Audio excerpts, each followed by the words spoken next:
வணக்கம் நேர்களே, நான் உங்கள் கார்த்திக். நம்முடைய சிறப்பு நேர்காணலில் அரசியல் விமர்சகர் பொன்ராஜ் இணைந்திருக்கிறார். அவரிடம் விரிவாக பேசலாம். வணக்கம் சார். வணக்கம் சார், கரூர் விவகாரம் தொடர்பா விஜய்கிட்ட சிபிஐ வந்து டெல்லியில வச்சு சுமார் 6 மணி நேரம் விசாரணை நடத்தியிருக்காங்க. குறிப்பா என்னென்ன விஷயத்த அவர்கிட்ட விசாரணை பண்ணியிருப்பாங்க?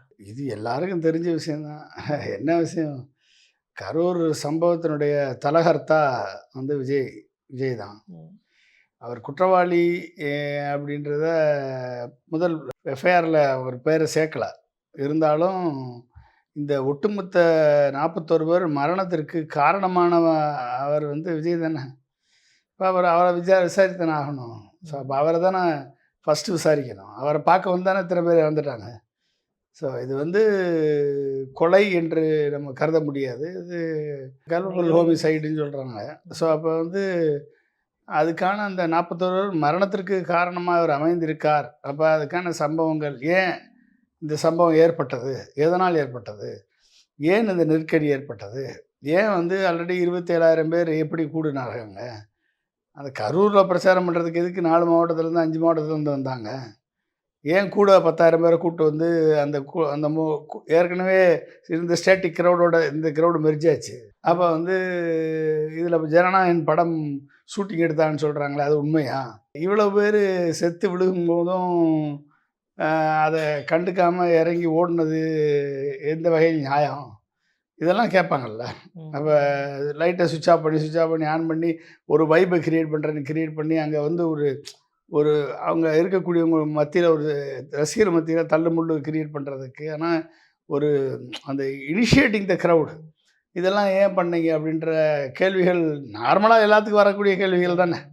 இதுதான் நம்மளுக்கு வரக்கூடிய கேள்விகள், இதுதான் வரப்போகுது.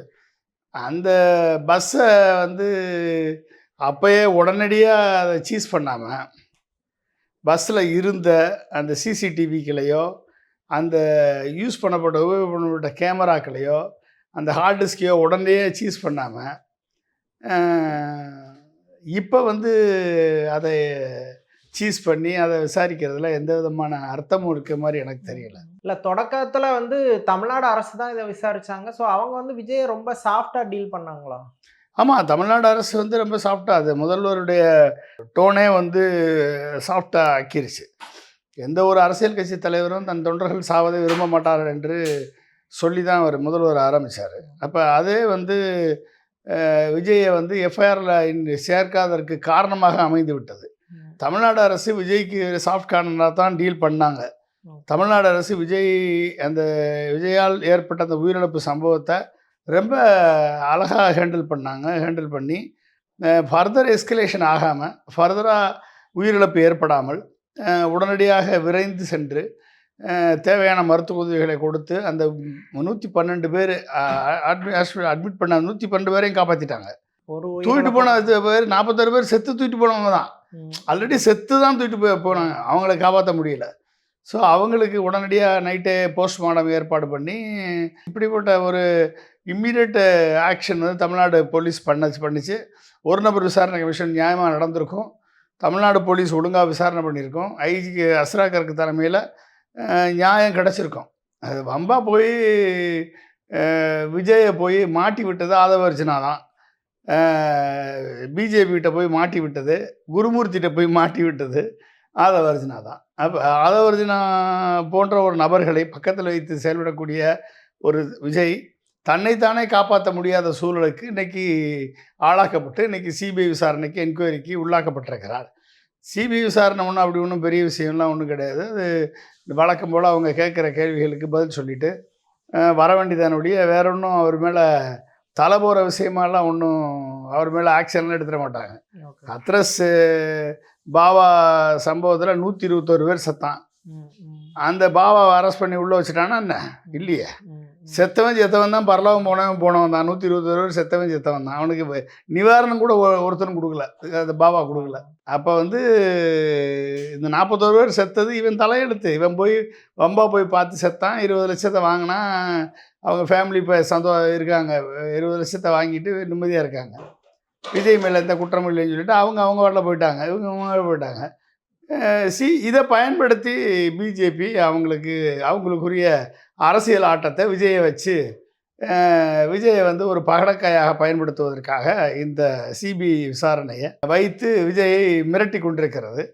அதற்கு பயந்த விஜயும் ஜனநாயகன் படத்திற்கு இழைக்கப்பட்ட அநீதிக்கு, சென்சார் போர்டு செய்த அநீதிக்கு, சென்சார் போர்டுடைய அத்துமீறலுக்கு வாய்மூடி மௌனியாக தனது படத்துக்கு இழைக்கப்பட்ட அநீதியே கேட்கக்கூட தைரியமற்ற ஒரு மனிதனாக, தலைவனாக, நடிகனாக திரு விஜய் இருப்பதை பார்க்கும் பொழுது அவரது பரிதாப நிலையை நினைத்து அவரை கொண்டு சிக்கலில் மாட்டிவிட்ட கூடயே இருந்து கவிழ்க்கக்கூடிய கலையில் வல்லவரான ஆதவர்ஜனா போன்ற நபர்களை நம்பினால் தன் நிலை இந்த நிலைமை பரிதாபமான நிலைக்கு போகும் என்பதற்கு ஒரு உதாரணம் என்பதை விஜய் இப்பொழுதாவது புரிந்து கொண்டால் சரி. அவர் புரியவே மாட்டார், இப்போ புரிய மாட்டார்.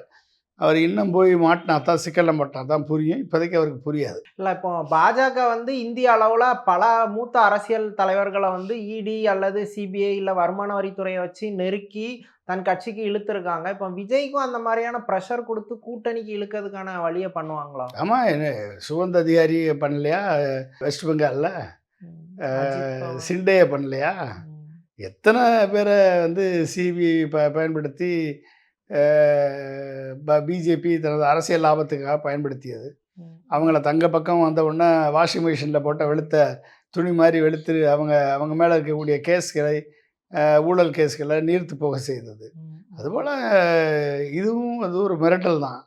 மற்றபடி விஜய்க்கு எந்த பிரச்சனையும் கிடையாது. விஜயை பொறுத்த வரைக்கும் இந்த சிபிஐ விசாரணையினால் ஒரு சல்லி பிரயோஜனம், ஒரு சல்லி பயம் கூட கிடையாது. விஜய் பயப்படணும்னு அவசியமே கிடையாது. இந்த சிபிஐ சார்ஜ் ஷீட்ல அவர் நேம் இது பண்ணா கன்விக்ஷன் ஆகக்கூடிய அளவுக்கு ப்ராப்ளம் இருக்குன்னு சிலர் சொல்றாங்களா? அந்த அளவுக்கு ரிஸ்க். சார்ஜ் ஷீட்ல நேம் ஃப்ரேம் பண்ணி என்ன பண்ணுவீங்க? இவரா போய் கொன்னாரு? இல்ல, கொல்வதற்கு காரணமாக அமைந்தார். கல்பபிள் ஹோமிசைடு அப்படின்னு அர்த்தம். இந்த சம்பவம் துரதிருஷ்டவசமான சம்பவம் நடப்பதற்கு விஜய் தான் காரணம், விஜய் தான் முதல் குற்றவாளி. கரெக்டு. ஆனால் அவர் டைரக்டாக குற்றவாளியா, சட்டப்படி குற்றவாளியானா இல்லை, நியாயப்படி குற்றவாளினா குற்றவாளி, எத்திக்ஸ் படி குற்றவாளி. பட் சட்டப்படி குற்றவாளியா அப்படின்னா அவரை வந்து நீங்கள் எதில் புக் பண்ணுவீங்க? எந்த சட்டத்தில் புக் பண்ணுவீங்க? அவரா வந்து ஏறி மிதிச்சு கொண்டாரு? இல்லை. அந்த சூழல் அங்கே ஏற்பட்டது. அந்த சூழல் தக்க வேண்டிய சூழல், தவிர்க்கப்பட வேண்டிய சூழல். இப்படிப்பட்ட சம்பவங்களை நீங்கள் செய்தது தவறு என்று கண்டிக்கப்படலாமே ஒழிய தண்டிக்கப்பட முடியாது. அதனால் வந்து அவர் விஜய் வந்து இதுக்கெல்லாம் கவலைப்படணும்னு அவசியம் கிடையாது சார். ஆனால் இப்போ நேற்று விஜயை என்கொயரிக்கு கூப்பிட்ட அதே டைமில் வந்து டிஜிபி டேவிட்சன் ஆசீர்வாதத்தையும் சம்மன் கொடுத்து கூப்பிட்டுருந்தாங்க. இப்போ சிபிஐ வந்து விஜய் தரப்பையும் தமிழ்நாடு கவர்மெண்ட் தரப்பையும் ஒரே டிஸ்டன்ஸில் தான் வச்சு பார்ப்பாங்களா? அப்படி எல்லாம் அவங்க ஸ்டேக் ஹோல்டர்ஸ் எல்லாத்தையுமே செக் பண்ணி தானே ஒவ்வொருத்தருடைய வெர்ஷன் என்னன்றதை பார்ப்பாங்கல்ல. அப்போ தமிழ்நாடு போலீஸ் தரப்பிலிருந்து எஸ்பி விசாரிக்கப்பட்டிருக்கிறார், கலெக்டர் விசாரிக்கப்பட்டிருக்கிறார். அப்போ டிஜிபி லா அண்ட் ஆர்டர் வந்து அந்த ஸ்பாட்டில் போய் அங்கே அசஸ் பண்ணி அவர், ஹோம் செக்ரட்டரி, இவங்க எல்லாருமே வந்து அசஸ் பண்ணி ரிப்போர்ட் கொடுத்துருக்காங்க. அப்போ அவங்களையும் கூப்பிட்டு நீங்கள் என்ன சொன்னீங்க, என்ன நடந்துச்சு சொல்லுங்கன்னு சொல்லி அவங்ககிட்டையும் கேட்பாங்க. அப்போ வந்து எல்லா விஷயத்தையும் கொராபரேட் பண்ணி பார்க்குறதுக்காக அவங்களையும் கூப்பிட்டு தான் விசாரிப்பாங்க. அப்போ தானே அவங்களுக்கு ஒரு கன்க்ளூஷனுக்கு வர முடியும். நீங்கள் குற்றவாளியாக சேர்த்தா கூட எத்தனை பேர் யாருமே இதில் தண்டிக்கப்பட மாட்டாங்க. இல்லை, யாரையுமே ஈவன் தமிழ்நாடு கவர்மெண்ட் சைட்லையோ இல்லை விஜய் சைட்லையோ யாரையும் டைரெக்டாக அக்யூஸ் பண்ண முடியாது அப்படின்னு சொல்கிறீங்களா? யாரை தமிழ்நாடு போலீஸ் எப்படி நீங்கள் அக்யூஸ் பண்ணுவீங்க?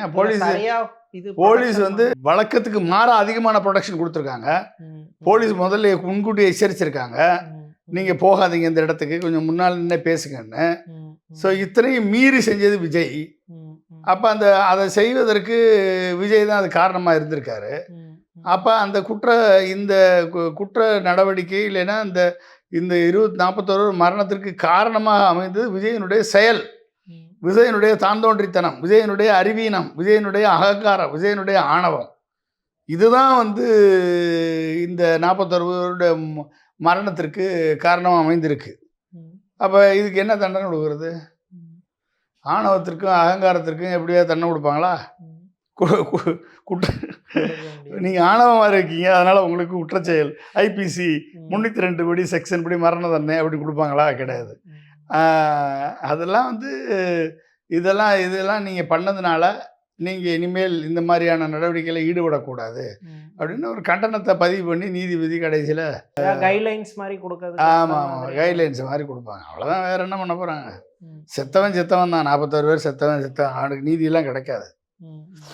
அதுக்கு என்ன பண்ண முடியும்? இதுதான் இந்தியா. இதை பயன்படுத்தி பிஜேபி ஒரு அரசியல் லாபத்தை உருவாக்கும். எப்படி விஜய் மூலமாக தமிழ்நாட்டில் ஓட்டை பிரிக்கலாம், எப்படி விஜயை தனியாக நிறுத்தி இல்லை எப்படி அரசியல் ரீதியாக பயன்படுத்திக்கலாம்னு பிஜேபி அதை பயன்படுத்தும். தனக்கான லாபமாக இப்போ விஜய் பிஜேபி கூட்டணியில் சேர்க்கணும் அப்படின்னு சொல்லி சொல்கிறதெல்லாம் சுத்தம் பக்கு. சேர்த்தா விஜய்க்கு கிடைக்கிற ஓட்டு கிடைக்காம போயிடும், பிஜேபிக்கு கூட்டணிக்கு கிடைக்கிற ஓட்டும் கிடைக்காம போயிடும்.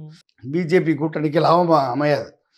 ஏன்னா விஜய்க்கு ஓட்டு போடணும்னு நினைக்கக்கூடிய பொதுமக்கள் பிஜேபியை எதிர்க்கக்கூடியவர்கள் தான் விஜய் பக்கம் போவாங்க. அப்போ அந்த ஓட்டை திமுக பக்கம் போகாமல் விஜய் பக்கம் திருப்பணும். அதான் அப்போ தான் பிஜேபி சக்ஸஸ். அப்போ விஜய் தனியாக நின்னா தான் பிஜேபிக்கு சக்ஸஸே ஒழிய விஜய் கூட்டணி பக்கத்தில் கூட்டு சேர்த்தா நீங்கள் ஏடிஎம்கே 20, பிஜேபி என்டிஏ 18%, தேமுதிக 3%, 41%, விஜய் ஒரு 20%, 60% அப்படி வர்றது கணக்கு. அது ஒர்க் அவுட் ஆகாது. அதனால விஜய் தனியாக நிற்கணும். தனியாக நின்று கிறிஸ்தவ முஸ்லீம் மைனாரிட்டி ஓட்டுகளை திமுக கூட்டணியிலேருந்து பிரிக்கணும், தலித் இளைஞர்கள் ஓட்டுகளை பிரிக்கணும், மற்ற 116 மிகவும் பிற்படுத்தப்பட்ட ஜாதியில் இருக்கக்கூடிய விளிம்புநிலை ஜாதியில் இருக்கக்கூடிய இளைஞர்களது ஓட்டுகளை பிரித்து விஜய் அதிலிருந்து திமுக கூட்டணியை பலமிழக்க செஞ்சா நம்ம வந்துடலாம் அப்படின்றது பிஜேபியுடைய கணக்கு. தேவைக்க தரப்புல பலரும் என்ன மாதிரி சொல்றாங்கன்னா, இதுல செந்தில் பாலாஜியும் விசாரிக்கணும், செந்தில் பாலாஜியும் விசாரிப்பாங்கன்னு ஒரு சம்பந்தம் இல்லாத அலிகேஷன் பண்றாங்க. அதுல ஏதாவது மீனிங் இருக்குதா அவங்களோட அலிகேஷன்? எதுக்கு அங்கனக்குள்ள இருந்த செந்தில் பாலாஜியை விசாரிங்க, பக்கத்து மாவட்டத்தில் இருக்க அன்பில் மகேஷ் பொய்யாமொழியை கூட்டு விசாரிக்க வேண்டியதான், எல்லாரையும் கூட்டு விசாரிக்க வேண்டியதான். அங்க இருந்து எம்ஆர் விஜயபாஸ்கர் ஏடிஎம்கே மினிஸ்டர் ஒருத்தர் இருந்தார், அவர் ஜெவனன் வீட்டில் இருந்தார், அவரையும் கூட்டு விசாரிக்க வேண்டியதானே. இல்லை, இன்னமுமே கான்ஸ்பிரசி டோன்லேயே அவங்க பேசிகிட்டு இருக்கிறாங்க. இந்த பசங்க அவ்வளோதான், அவங்களுக்கு தெரிஞ்சுதான் பேசிகிட்டு இருப்பான். எதுக்கு பேசாமல் சொல்லிட வேண்டியதானே? அது விஜய் வரலப்பா, ஒட்டுமொத்த மக்களுமே செந்தில் பாலாஜியை பார்க்க வந்தால் செத்தாங்க. செந்தில் பாலாஜி தான் உள்ளே உட்காந்து லைட்டை ஆன் பண்ணார். அது விஜய் மாதிரி உங்களுக்கு தெரிஞ்சிச்சு, அது செந்தில் பாலாஜி பண்ண வேலை. அவர் மாறு வேடத்தில் அவர் விஜய் மாதிரி வேடம் போட்டு ஏமாற்றிட்டாரு. அந்த கூட்டத்துக்குள்ள விஜய் வரவிடாமல் விஜயை தனியாக நிற்க வச்சுட்டு செந்தில் பாலாஜி தான் பஸ்ஸில் ஏறி பாட்டிலுக்கு 10 ரூபான்னு பாட்டு பாடினார் அப்படின்னு சொன்னால் கூட நம்புகிற முட்டா நம்ம என்னத்தை சொல்கிறது? அப்படி இருக்கவனை போய் நம்ம என்ன பண்ணுவீங்க சொல்லுங்க. அப்போ ஒரு சட்டமன்ற உறுப்பினர், தன் தொகுதியில் இருக்கிற சட்டமன்ற உறுப்பினர், ஒரு சம்பவம் நடக்குது, அந்த இடத்துக்கு போய் தன் கடமையை ஆற்றிருக்காரு. அவரை கூட்டு விசாரிக்கணும் அப்படின்னா விசாரிக்க வேண்டியதான், என்ன இருக்குது? விசாரிக்கிறது தப்பு இல்லை, அது சிபிஐயில் முடிவு எடுக்கணும், கூட்டு விசாரிக்கணுமா இல்லையான்ட்டு. தேர்தலில் இந்த சிபிஐ விவகாரம், இந்த கரூர் விவகாரம்லாம் ஒரு இம்பேக்ட் கொடுக்கும்னு நினைக்கிறீங்களா, இல்லை அது அப்படியே கடந்து? அதெல்லாம் ஒன்றும் இம்பேக்ட் கொடுக்காது. அதெல்லாம் ஒரு இம்பேக்ட் கொடுக்காது. அது எந்த இம்பேக்டும் விஜய்க்கும் கொடுக்காது, அது யாருக்கும் கொடுக்காது.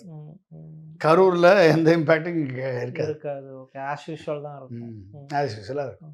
இப்போ காங்கிரஸ் கரூர் விஷயமா இருந்தாலும் சரி, இப்போ ஜனநாயகன் விஷயத்துலையும் டிவிகேக்கு ஒரு லெவல் மீறி சப்போர்ட் பண்ணுறாங்க. அது அவங்க அரசியலாக அவங்க என்ன மாதிரி மூவ் பண்ண ட்ரை பண்ணுறாங்க? பிஜேபி பக்கம் போயிடக்கூடாதுன்னு சப்போர்ட் பண்ணுறாங்களா, இல்லை இவங்க விஜய் கூட போயிடலாம் அப்படிங்கிற லெவலில்? இவங்க விஜய் கூட போகணும்னு நினைக்கிறாங்க. பிஜேபி இவங்க விஜய் கூட போயிடலான்னு இவங்களுக்கு ஒரு ஆசை. அதாவது திமுக கூட்டணியில் காங்கிரஸ் இருக்கக்கூடாதுன்றது பிஜேபியுடைய லட்சியம், கனவு. பிஜேபி வலதுசாரிகள் எல்லாருமே திமுக கூட்டணி விட்டு காங்கிரஸை வெளியேற்றணும், ஐசோலேட் பண்ணணும்.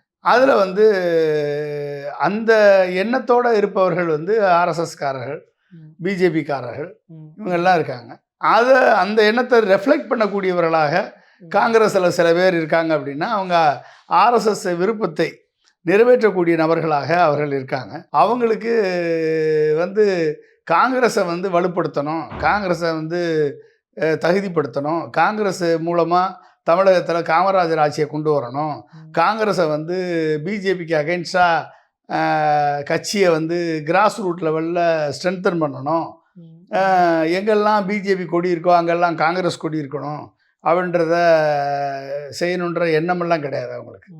அவங்களுக்கு இங்கேருந்து அங்கே போயிட்டோம்னா விஜய் வச்சு கேரளாவில் ஓட்டு வாங்கி ஜெயிச்சிடலாம், கர்நாடகாவில் ஓட்டு வாங்கி ஜெயிச்சிடலாம், ஆப்கானிஸ்தானில் ஓட்டு வாங்கி ஜெயிச்சிடலாம், மலேசியாவில் ஓட்டு வாங்கி ஜெயிச்சிடலாம் அப்படின்லாம் நினைப்பாங்க போல தெரியுது. அதனால் வந்து அந்த ஒரு எண்ணங்கள்லாம் இருக்குது அவங்களுக்கு. அதனால் கூட்டணியில் போனால் அங்கே போனால் அதிகமான சீட்டு கிடைக்கும். இங்கே வந்தால் எம்எல்ஏ தானே கிடைக்கும். யார் திமுகவில் சேர்ந்தால் 18 எம்எல்ஏ கிடைப்பாங்க. அங்கே போனால் சீட் அதிகமாக கிடைக்கும். உங்களுக்கு சீட் அதிகமாக வேணுமா, எம்எல்ஏ அதிகமாக வேணுமா? எம்எல்ஏ அதிகமாக எங்களுக்கு தேவையில்லை, சீட் இருந்தால் போதும். அதனால் சீட்டு வேணும்னு சொல்லி அங்கே போகணுன்னு நினைக்கிறாங்க சில பேர். ஓகே சார், தமிழ்நாடு அரசியல் குறித்து பல விஷயங்களை ரொம்ப விரிவாக பேசுனீங்க. நன்றி. மிக்க நன்றி.